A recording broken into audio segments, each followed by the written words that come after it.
Oftentimes, sleep is taken for granted, although we spend almost 1/3 of our life sleeping. One of the most common sleep disorders is sleep apnea. The main symptom is loud snoring. They may report that the person stops breathing when they're asleep. They may wake up with headache in the morning. Even when they're sleeping for 8 hours per night, they don't really feel refreshed even when they wake up in the morning. I was snoring a lot. I was waking up in the middle of the night, choking sometimes, gasping for air, not realizing why. I fell asleep periodically at meetings. I was doing all the wrong things, but I wasn't aware of it. And these were some of the early symptoms that I kind of felt. And then my boss's wife suggested, "Did you ever hear of sleep apnea?" I was really unaware of it at the time. I then realized it's something I should look into. I went also and I spoke to my internist, who advised me to come to St. Barnabas and take what they call a sleep apnea test. They have to talk to their doctor because oftentimes even the doctor may not ask the patient about these symptoms. Do you snore or are you tired during the day? Because sometimes they're focused on their presenting symptoms such as diabetes or high blood pressure. And unless sometimes the patient brings it up, the doctor may not ask about it. Here at the hospital, it's a really nice facility. When you come here, you realize also that you're in your own suite. The room alone was just beautiful, and the accommodations were great. But then once I started, they hooked me up. They explained that I was on my way for what I thought was going to be a beautiful night of sleep.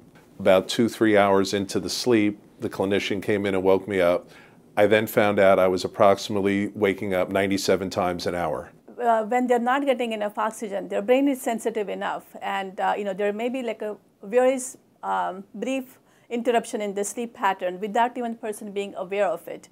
The person starts breathing, and as they drift off to sleep, again, they may stop breathing. And this process continues multiple times during the hour.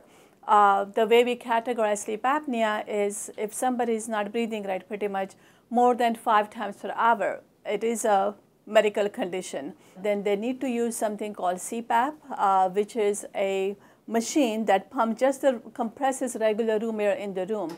And it is connected to the tube, and the person has to put the mask on the face. And basically you're breathing the air that is compressed. And because of that, it opens up the airway.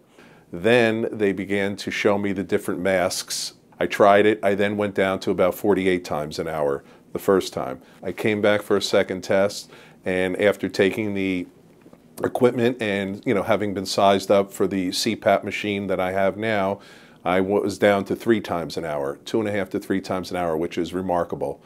It's been a great experience. From that night on, I was able to handle it on my own, get used to it, and some of the things that have resulted from this have been better sleep, no crust in the eyes, no yawning during the day, no need for naps, no need to complain about being tired all the time, not falling asleep at the movies, not being able to watch the Super Bowl from start to finish this year was truly a remarkable experience for myself. As usually I would last 15 to 20 minutes and then I'd be out.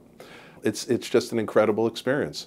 And for those of you who've never taken a sleep apnea test, I would advise you to think about it because it's nothing harmful, there's no medicine, there's no pain, and it can only help you, it can't hurt you.